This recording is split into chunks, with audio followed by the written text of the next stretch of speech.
Muito bem, eu tenho o prazer de receber hoje aqui meu entrevistado, que é um médico, hoje formou mais de 150 cardiologistas na Unicamp, é um professor da melhor faculdade de medicina do Brasil, que é da Unifesp. Muito boa tarde, doutor Nelson Modesto, é um prazer recebê-lo aqui, de fato. Boa tarde, é um grande prazer estar aqui, em poder trazer mais informações daquilo que a gente realmente acredita em poder ajudar a população. Antes de tudo, doutor Nelson, eu gostaria que o senhor falasse rapidamente sobre a sua formação. Eu vi já depoimentos seus em que estudava anatomia, que o professor cobrava, o paciente morreu, vocês tinham que fazer a autópsia, a necrópsia lá e saber por que tinha morrido. E é ali que você aprendeu muita coisa, é isso mesmo? Sim. Nós, na Escola Paulista de Medicina, tivemos um grande professor, Silvio dos Santos Carvalhal. E ele era um clínico, mas um clínico que baseava-se toda a formação dele no ensinamento através da necrópsia. E ele defendeu isto, e com isto ele me convenceu e nós fomos para Campinas trabalhar com ele. E ele tomou conta da clínica médica em Campinas. E a coisa era o seguinte, ele exigia que você acompanhasse o seu paciente, né?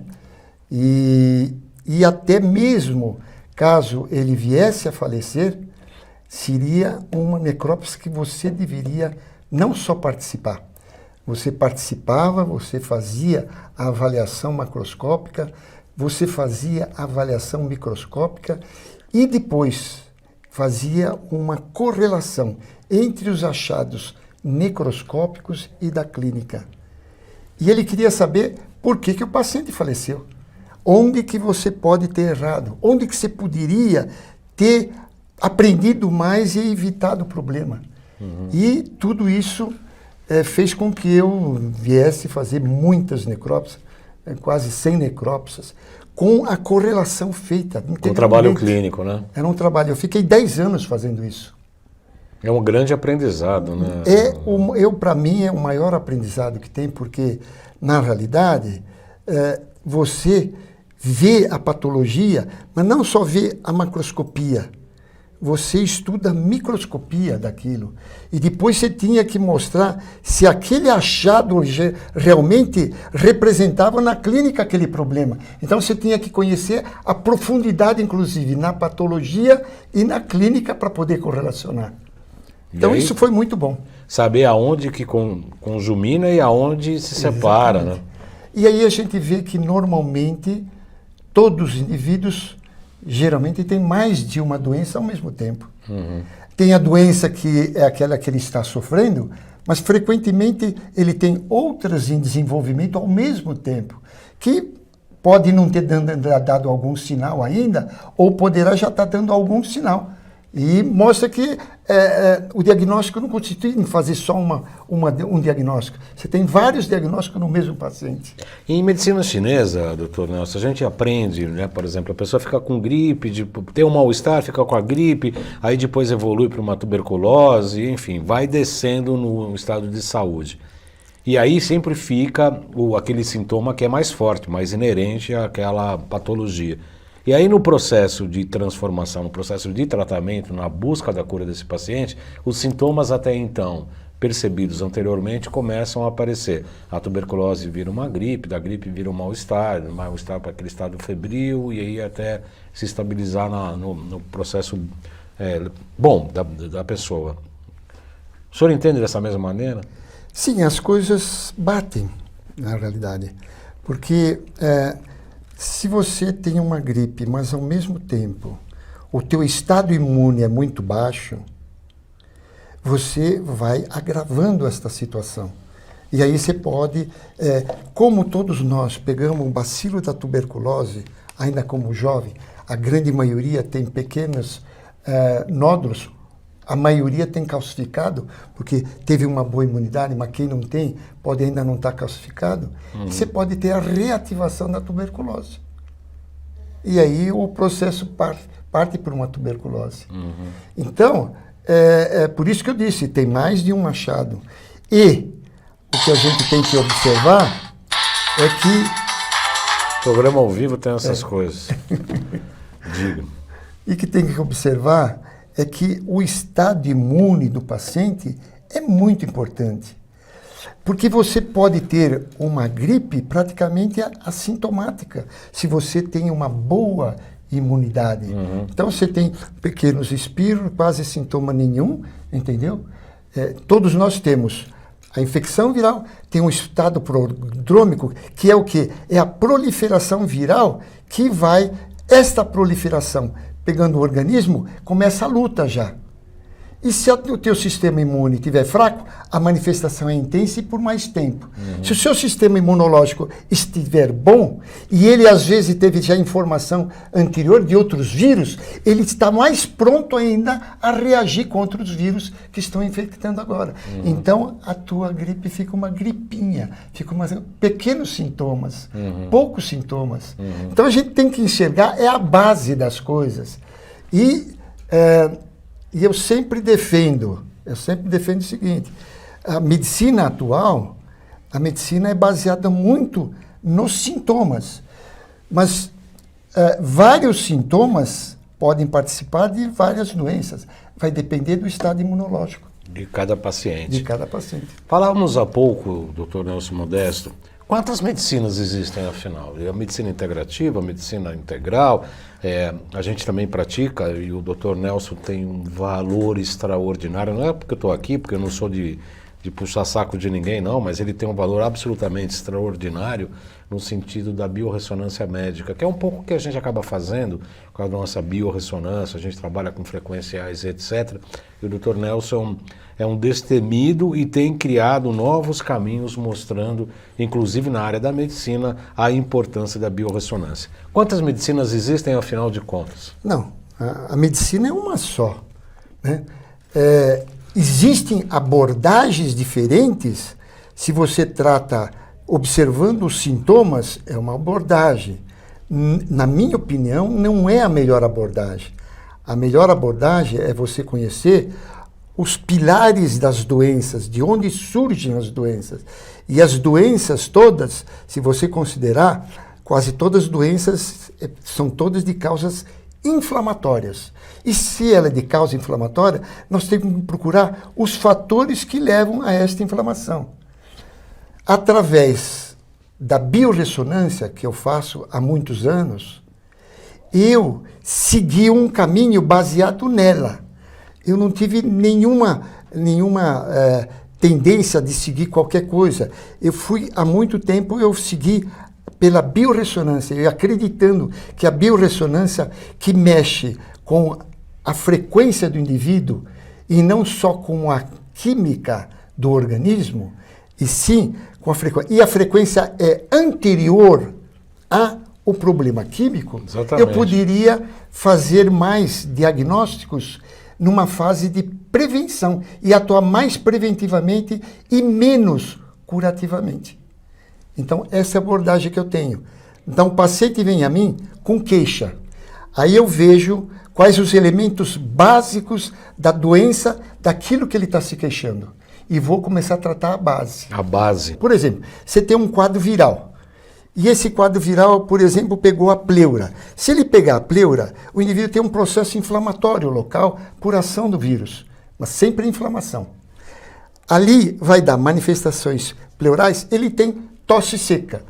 A medicina tradicional procura ver também a causa, mas ela não tem uma ação facilitada para a identificação de vírus. Nós, pela biorressonância, identificamos os vírus.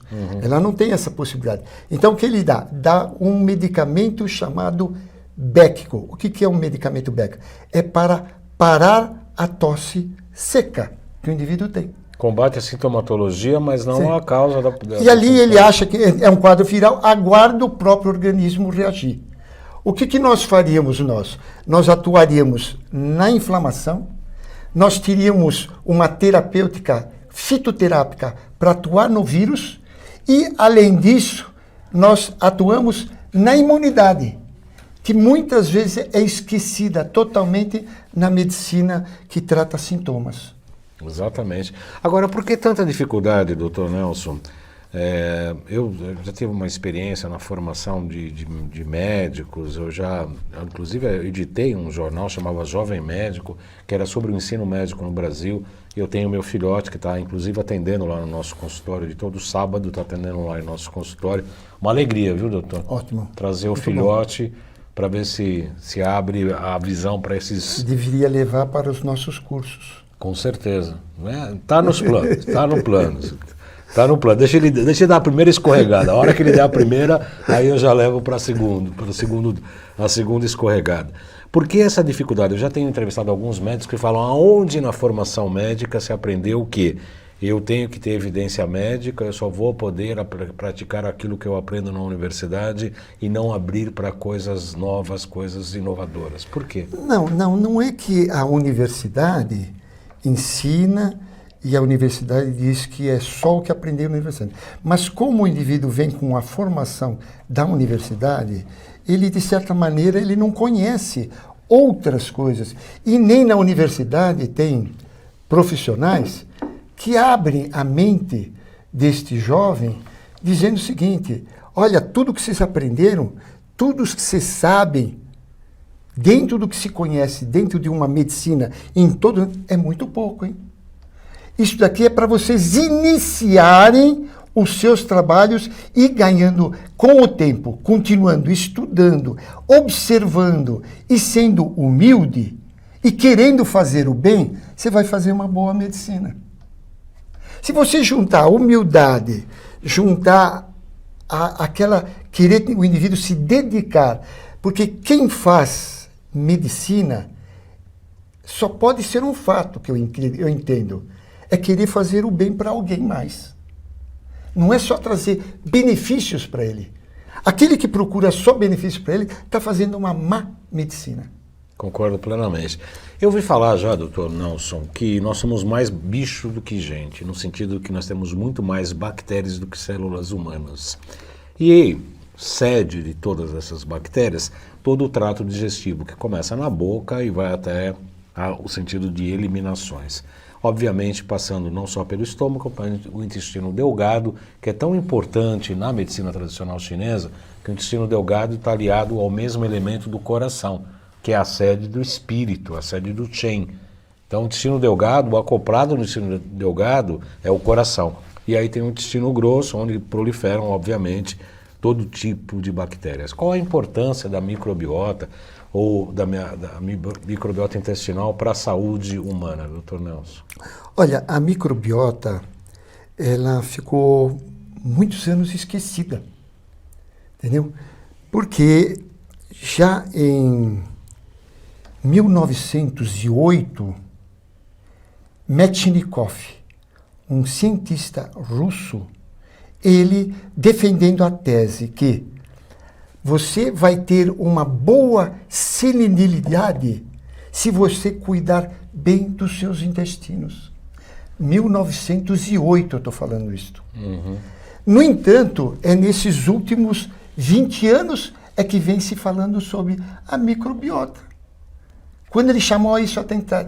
Tanto é que ele, na cidade de Cocos, cidade russa, escrito tudo com K, Cocos, ele fez a primeira fábrica de lactobacilos. Ele foi o primeiro no mundo a colocar uma fábrica que produzia lactobacilos para a população. Uhum. Então você veja, 1908, isso ficou esquecido pela medicina. E agora, nesses últimos 20 anos, é que você vê a coisa crescer muito. E nós acabamos descobrindo o quê?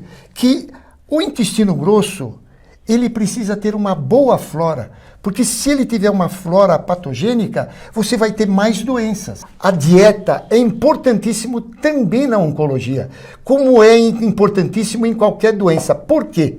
Porque a dieta, não sabendo bem fazer, sabendo o que comer, você come coisas que diminuem a flora.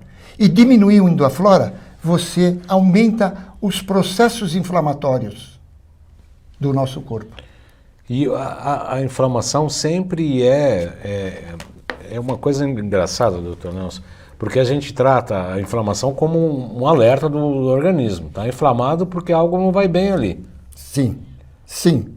Mas o que eu quero dizer é o seguinte, quando eu falo em inflamação, é muito difícil para o médico acabar 100% com Com o toda a processo informação inflamatório. do corpo inteiro. Porque tem muita coisa inflamada no corpo. E coisas inflamadas que nem a escola médica está ensinando ainda. Por exemplo, a doença que eu falo sempre nos meus cursos, a doença inflamatória silenciosa crônica do endotélio, é uma coisa que poucos cardiologistas conhecem. Uma doença surda, né? E na minha estatística, no meu consultório, é 99% das consultas na primeira consulta. E é surda, né? Quer dizer, ninguém sabe o que está Ninguém acontecendo. sabe, né? ninguém sabe o que está acontecendo. E isto é a causa da aterosclerose, que leva ao infarto, que leva ao AVC isquêmico. E até hoje, você não escuta falar, em geral, dessa doença. Inflamação crônica do endotélio. Inflamação, doença inflamatória, crônica, silenciosa, porque não dá nenhum sintoma, do endotélio. Mas isto, eu estou dizendo, é 99% dos pacientes. E isto é a causa principal da aterosclerose. E até hoje, no Brasil, é o colesterol a causa das coisas. Não é o colesterol. O colesterol é uma consequência do processo inflamatório. Ele não é a causa. A causa é o processo inflamatório.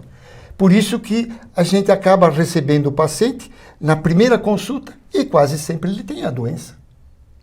E é uma doença, por enquanto, como ninguém sabe tratar, com fitoterapia se resolve facilmente.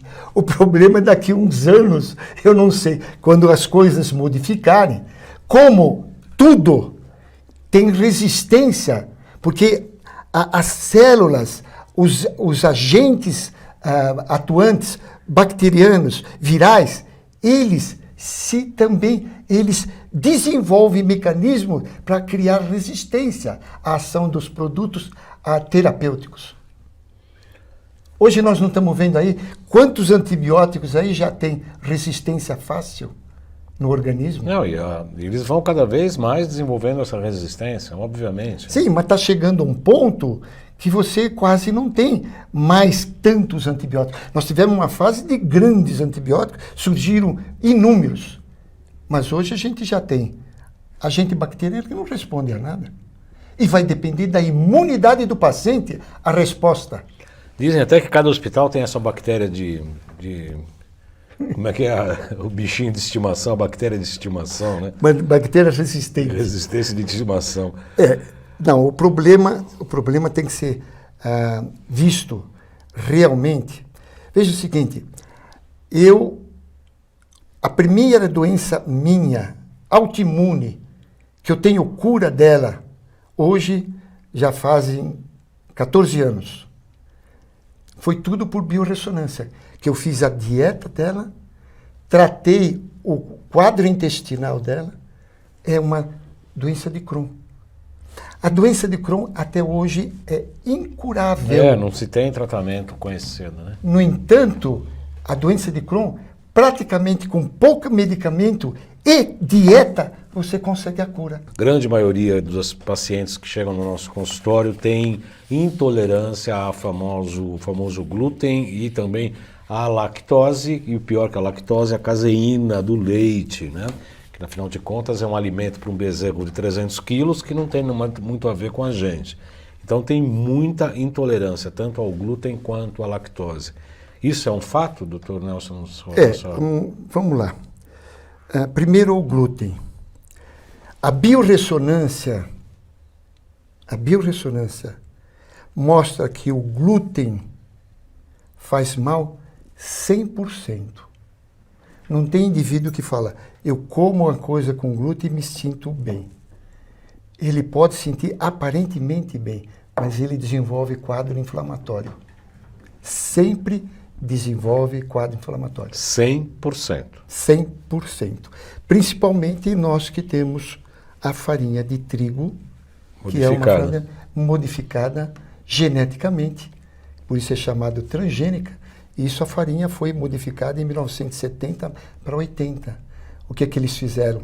Eles juntaram com a intenção de produzir maior quantidade de trigo, essa que foi a intenção. Juntaram geneticamente gramíneas resistentes com o trigo, geneticamente.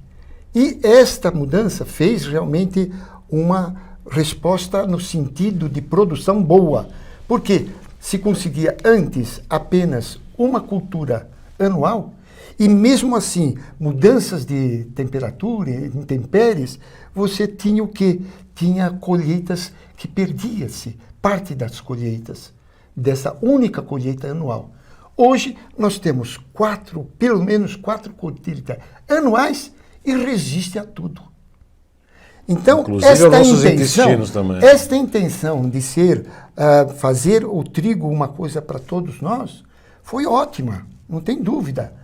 Acontece o seguinte, nós fomos ver depois as mudanças químicas no nosso organismo decorrente desta mudança. E aí o que aconteceu?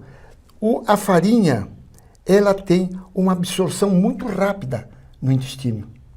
E como ela tem uma absorção muito rápida, você tem uma subida muito rápida da glicemia em pico. A resposta do organismo a este quadro que começa, você tem uma resposta insulínica em pico e maior ainda do que a da glicemia. Começa a criar resistência, né? A tal ponto que você tem, no início, até algumas vezes hipoglicemia pode ter, nas primeiras vezes que o indivíduo faz uso. Muito bem. Esta elevação em pico, ele é lipogênica. A insulina em pico que sobe, ela é lipogênica, quer dizer, faz produzir gordura. E qual a gordura? Principalmente a gordura entre as alças do intestino. Então o indivíduo vai o quê? Engordando. A barriguinha de cerveja. Por isso que você vê hoje em dia, muitos através das medidas do abdômen, dizer, você tem resistência insulínica. Você está começando a síndrome, que hoje em dia que todo mundo conhece, síndrome metabólica, que é hiperglicemia, hipertensão arterial, obesidade, o diabetes que acaba mais à frente surgindo, decorrente desta resistência insulínica. E o leite? O leite, veja o seguinte, para mim, o leite, o grande problema do leite para mim é a caseína. Caseína, né? A caseína. Porque a caseína, ela não é digerida muito bem, a caseína, pelo nosso organismo. Eu vou te dar uma ideia. Nós temos caseína quando nós nascemos.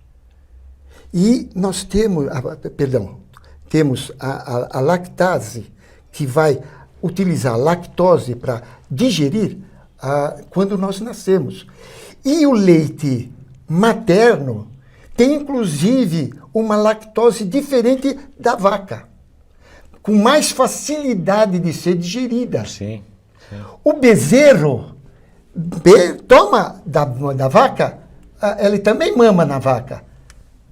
Primeiro ano.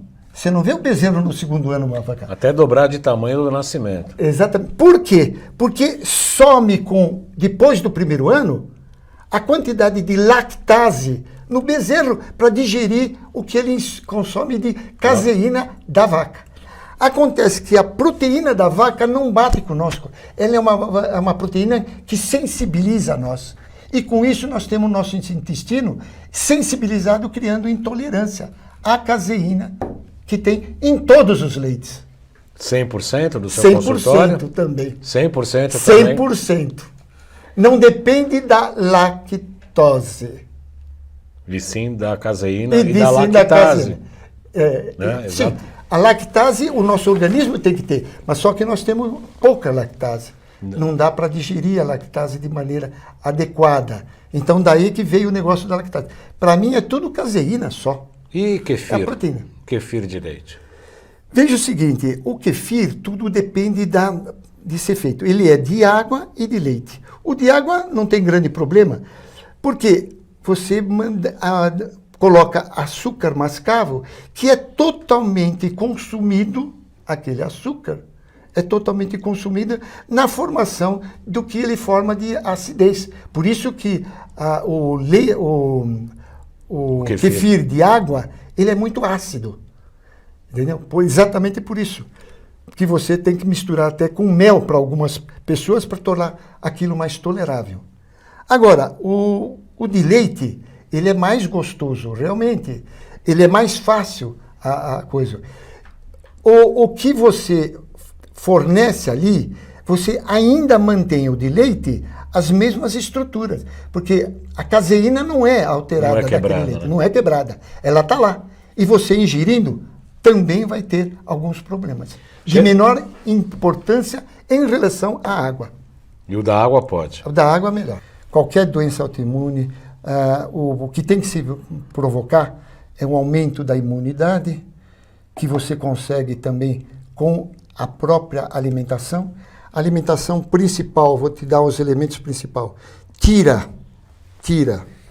farinha de trigo, leite de vaca, queijo branco, batata inglesa, açúcar e doces. Tirando essas coisas, no lugar do açúcar, muitas vezes é difícil. Use alguns adoçantes à base de estévia ou estevita, que é o menos agressivo ao organismo, ou usa pequena dosagem do demerara ou o cristal orgânico, que tem um efeito bem inferior. O problema é evitar o máximo possível o açúcar comum. E quais alimentos que você recomenda? Raízes, hortaliças? Aí, olha, tirando esses daqui, quase a grande maioria não tem problema. Vai ter só para indivíduos alérgicos, né? Para todos os alérgicos, por exemplo, você pode ver que amendoim, milho, frutos do mar, cacau, chocolate, em geral é para todos os alérgicos, da reação alérgica com esse. Mas isso é reação alérgica. Aqueles que eu falei, eles evitam inflamação do intestino. Evitando inflamação do intestino, você começa já o organismo a ter uma melhora, porque você vai diminuindo todo o processo inflamatório, que está, pelo mecanismo que não cabe aqui, discutir de como é com o intestino inflamado, que vai agredindo todo o organismo. Cacurcio Uf pergunta, canela dá um sabor doce, algum problema? Canela não, né? Não. Perfeitamente. É um termogênico, né? É termogênico, a canela é considerada um alimento funcional muito bom para o organismo. Os alimentos para prevenção e tratamento de câncer, qual que o senhor recomenda? Em termos de alimentos, você vai ter que, na realidade, fazer o seguinte, você tem que principalmente tirar todos os inflamatórios, se tiver alergia, tira também todos os alérgicos, entendeu? E você, se quiser, segue o que tem os alimentos aqui. Alimentos contra o câncer. Isso aqui é de Richard Béliveau, lançado em 2006 no Brasil, mas tinha sido já se lançado nos Estados Unidos em 2004. Entendeu? Aqui tem toda a relação. Todos os legumes, tudo que é fruta, tudo que é vegetais, são bons. Uns melhores, se você pega brócolis, é excelente por causa da substância, entendeu? Então, tem inúmeros. Aqui tem tudo dizendo um por um em detalhe. Eu acho que não daria tempo se a gente fosse falar, porque é muito grande. É muita coisa. É muita coisa. Sem dúvida, é muita coisa. Já tem trabalhos suíços mostrando que o DNA se altera submetido à corrente eletromagnética. E já se admite perfeitamente. E toma cuidado quem usa muito celular não bloqueado. O celular tem que ser bloqueado. Existe mais de uma coisa que pode bloquear o celular. Tem várias coisas que permitem campo pequeno, que pelo menos o indivíduo que está com o celular tem um bloqueio. Existe o próprio desenho de André Philippe, que é um desenho que muita gente tem em celulares e coisa, ele dá praticamente quase 1 metro, 80 centímetros. Quase 1 metro de proteção. Então, o indivíduo que está com o celular, ele tem uma proteção. Quem está com ele não tem proteção. O nosso selo colocado dentro do celular, como eu tenho o meu, entendeu? Isso daqui, ele tem um campo enorme, então ele bloqueia, não só como se eu seguro aqui, eu tenho uma carga positiva ainda de excesso que ajunta para mim. Agora, tem que ter um cuidado com corrente eletromagnética. A corrente eletromagnética, ela é sempre negativa. A energia escalar é uma das coisas feitas pelo Nikola Tesla, porque ele diz que é na energia escalar que bloqueia a corrente eletromagnética. E a energia escalar também, para quem estudar e entrar mais profundamente nela, ela também tem um mínimo e um máximo. Além desse máximo também ela não vai fazer bem. Então tem que conhecer um pouquinho melhor.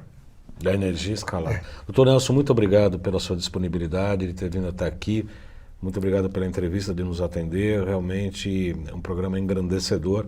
Agradeço muito a sua vinda e deixo a câmera e os microfones para suas considerações finais. Para mim é sempre um prazer de poder estar aqui e sempre que puder transmitir qualquer informação. E eu defendo aquilo que eu lhe falei. A medicina é uma coisa só. Precisa os médicos se unirem mais para melhorar a toda a população.